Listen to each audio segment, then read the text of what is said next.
आज की कहानी है एक ऐसी रानी के बलिदान की जिसके बलिदान की कल्पना भी नहीं की जा सकती।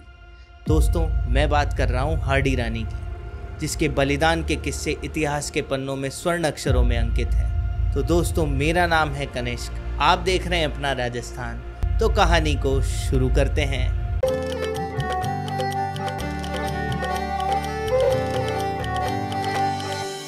तो कहानी की शुरुआत होती है सन 1669 से, जब किशनगढ़ पर राजा मानसिंह का शासन था। मानसिंह के एक छोटी बहन भी थी जिसका नाम चारुमती था। चारुमती सभी गुणों से संपन्न और बहुत सुंदर थी। उसकी सुंदरता के चर्चे किशनगढ़ में ही नहीं पूरे भारत में थे। एक दिन मानसिंह के पास दिल्ली से शाही फरमान आता है। वह फरमान मुगल बादशाह औरंगजेब का था। उस फरमान में औरंगजेब ने चारुमती से विवाह करने की इच्छा जाहिर की। इच्छा तो क्या, वह तो आदेश था, और उस आदेश का पालन नहीं करने का मतलब किशनगढ़ राज्य पर औरंगजेब का आक्रमण, जिसमें न जाने कितनी जाने जाती। इस फरमान को सुनते ही मानसिंह के मन में डर बैठ गया। हालांकि वह चारुमती की शादी औरंगजेब से तो नहीं करना चाह रहा था, लेकिन किशनगढ़ जैसा छोटा राज्य औरंगजेब की विशाल सेना के आगे करता भी क्या। इसलिए वह चारुमती की शादी औरंगजेब से करने के लिए मान गया। जब यह बात चारुमती को पता चली तो चारुमती की आंखें गुस्से से लाल हो गई।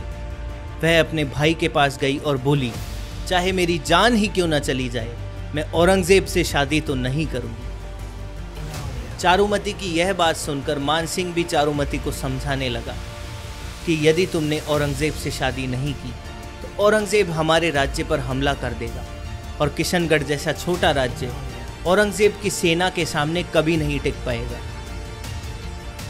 युद्ध में हजारों लोग मरेंगे, न जाने कितने बच्चे अनाथ होंगे, न जाने कितनी महिलाएं विधवा होंगी, और युद्ध के बाद औरंगजेब के सैनिक हमारी महिलाओं से जो बुरा बर्ताव करेंगे वो अलग है। इससे अच्छा तो तुम औरंगजेब से शादी ही कर लो। अपने भाई की इस कायरतापूर्ण बात पर चारुमती को बहुत गुस्सा आया। उसने अपने भाई से कहा कि यदि तुम्हारी तलवार युद्ध में नहीं चल पा रही है तो इस तलवार से मेरा ही सिर काट दो, लेकिन मैं औरंगजेब से शादी किसी भी कीमत पर नहीं करूंगी। यह कहकर चारुमती चली गई। कुछ दिन बीत गए। औरंगजेब के आदेश की वजह से किशनगढ़ में सनसनी फैली हुई थी, और तब चारुमती को याद आते हैं मेवाड़ के महाराणा राज सिंह। चारुमती ने महाराणा राज सिंह के बहुत किस्से सुने हुए थे और वह मन ही मन राज सिंह जी को पसंद भी करती थी। चारुमती ने मेवाड़ के महाराणा राज सिंह को शादी का प्रस्ताव भेजा और पूरी बात साफ बता दी। मेवाड़ के वीर महाराणा को एक हिंदू लड़की की इज्जत के साथ इस तरह का खिलवाड़ सहन नहीं हुआ, और उन्होंने तुरंत ही चारुमती के विवाह के प्रस्ताव को स्वीकार कर लिया। महाराणा राज सिंह ने अपने मंत्रियों को बुलाया और सेना जुटाने को कहा। मेवाड़ में काफ़ी समय से यह परंपरा रही है कि सलूम्बर के सामंत ही मेवाड़ की सेना के सेनापति होते हैं। उस समय सलूम्बर के सामंत रतन सिंह चूड़ावत, जिनका भी अभी 7 दिन पहले ही सहल कंवर से विवाह हुआ था। महाराणा राज सिंह ने रतन सिंह को आदेश भेजा। यह आदेश रतन सिंह के मित्र शार्दुल सिंह ही रतन सिंह को देने आए। उस आदेश में लिखा था कि जल्दी से जल्दी सेना को एकजुट करके किशनगढ़ की तरफ बढ़ा दिया जाए, और जब तक महाराणा का विवाह चारुमती से नहीं हो जाता औरंगजेब की सेना को किशनगढ़ के बाहर ही रोका जाए। शादी होते ही महाराणा स्वयं युद्ध में आ जाएंगे। इस आदेश को सुनकर रतन सिंह हक्का बक्का रह गया और उसने युद्ध में जाने से मना कर दिया। उसने कहा कि अभी अभी तो मेरी शादी हुई है, मेरी सुंदर पत्नी को छोड़कर मैं युद्ध में चला जाऊं? ऐसा नहीं होगा। मुझे क्या पता युद्ध से मैं वापस आऊं या ना आऊं, उसके बाद मेरी पत्नी का क्या होगा। पत्नी के मोह में रतन सिंह चूड़ावत अपने पूर्वजों के इतिहास को भी भूल गए। जब यह बात सलेह कंवर को पता चली तो वह रतन सिंह से मिली और उसने रतन सिंह से कहा कि चूड़ावतों के वीरतापूर्ण इतिहास पर आप एक कलंक बनकर क्यों उभरना चाहते हैं। आने वाली पीढ़ी आपको कायरता के लिए धिक्कारेगी। हमारे भविष्य की पीढ़ी आपके लिए कहेगी कि रतन सिंह ने अपनी पत्नी के मोह के कारण राजपूती वीरता का त्याग कर दिया। क्या मेरी सुंदरता ही आपको आपके कर्तव्य से दूर हटा रही है? रतन सिंह भी अपनी रानी की यह बात सुनकर युद्ध में जाने को राजी हो गया और उसने युद्ध की तैयारियां शुरू कर दी। लेकिन रतन सिंह का मन अभी भी रानी की ओर ही लगा हुआ था। रतन सिंह युद्ध में जा रहे थे। जाते जाते उनका घोड़ा रानी सहल कंवर की हवेली के सामने रुक गया। रतन सिंह ने अपने खास सैनिक से कहा कि रानी से कहना कि मैं युद्ध में जा रहा हूँ, तो वह मुझे अपनी एक निशानी दे दे। रास्ते में और युद्ध में जब रानी की याद आएगी तो मैं उसे देख लूँगा।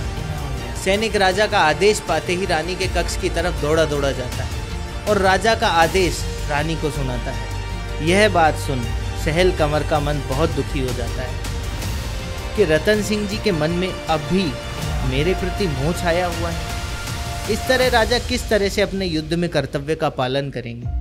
सहल कंवर अपने पति की इस तरह की कायरता और मोह को सहन नहीं कर सकी। रानी ने सैनिक से कहा कि मैं तुम्हें अपनी अंतिम निशानी ज़रूर दूंगी, लेकिन यह सुनिश्चित करना कि उस निशानी को सिर्फ रतन सिंह जी देखें। इस आदेश को देने के बाद रानी ने अपनी तलवार निकाली और अपना सिर अपने ही हाथों से काटकर सैनिक को दे दिया। यह देखकर सैनिक के होश उड़ गए। रानी के सर से और धड़ से खून की धारा बह रही थी। सैनिक ने रानी के सर को स्वर्ण थाल में रखा और उसे लाल कपड़े से ढककर उसे उठाकर राजा की तरफ दौड़ पड़ा। उसने रतन सिंह को रानी की अंतिम निशानी दी, जिसमें एक पत्र भी था, जिसमें लिखा था कि हे राजा, मैं आपको अपनी अंतिम निशानी भेज रही हूँ। मेरे कारण आप अपने कर्तव्य का पालन नहीं कर पा रहे थे, तो ऐसे सौंदर्य और ऐसे जीवन का क्या फ़ायदा। इसलिए आपसे पहले ही मैं जा रही हूँ, आपका इंतज़ार रहेगा। इस पत्र को पढ़कर रतन सिंह के हाथ कांप गए। उसने थाली पर से कपड़ा हटाया जिसमें रानी का सर था। यह देखकर राजा की आंखों में आंसू आ गए। उसका सब कुछ उसके मोह के कारण जा चुका था। अब उसके पास खोने के लिए कुछ नहीं था। उसने रानी का सिर अपने गले में पहना और महादेव की तरह युद्ध में कूद पड़ा। रतन सिंह के शरीर में जब तक सांसें थी, उसने औरंगजेब की सेना को एक कदम भी आगे नहीं बढ़ने दिया। औरंगजेब की सेना रतन सिंह की वीरता के आगे पीछे हट गई और रतन सिंह जी भी वीर गति को प्राप्त हुए। महाराणा राज सिंह की शादी बहुत अच्छे से हुई। जब यह खबर महाराणा को पता चली तो उनकी भी आंखों में आंसू थे। उन्होंने कहा कि एक हिंदू राजकुमारी के सम्मान के लिए दूसरी हिंदू राजकुमारी ने इतना बड़ा बलिदान दिया, इसे इतिहास कभी नहीं भूलेगा। इस युद्ध में रतन सिंह तो वीरता से लड़ा, लेकिन सबसे बड़ा श्रेय सहल कंवर को जाता है। हाड़ौती के हाड़ा राजपूतों की पुत्री होने के कारण उन्हें हाड़ी रानी के नाम से भी जाना जाता है। हाड़ी रानी का नाम सुनते ही मुझे एक पंक्ति याद आती कि चूड़ावत मांग्यो सेनानी, सरकार दे दियो सत्राणी। इस कहानी से हमें यह पता चलता है कि राजस्थान सिर्फ वीरों की ही धरती नहीं, वीरांगना माताओं, बहनों, बेटियों और बहुओं की धरती रहा है, जिनके बलिदानों की कल्पना साधारण मनुष्य कर ही नहीं सकता।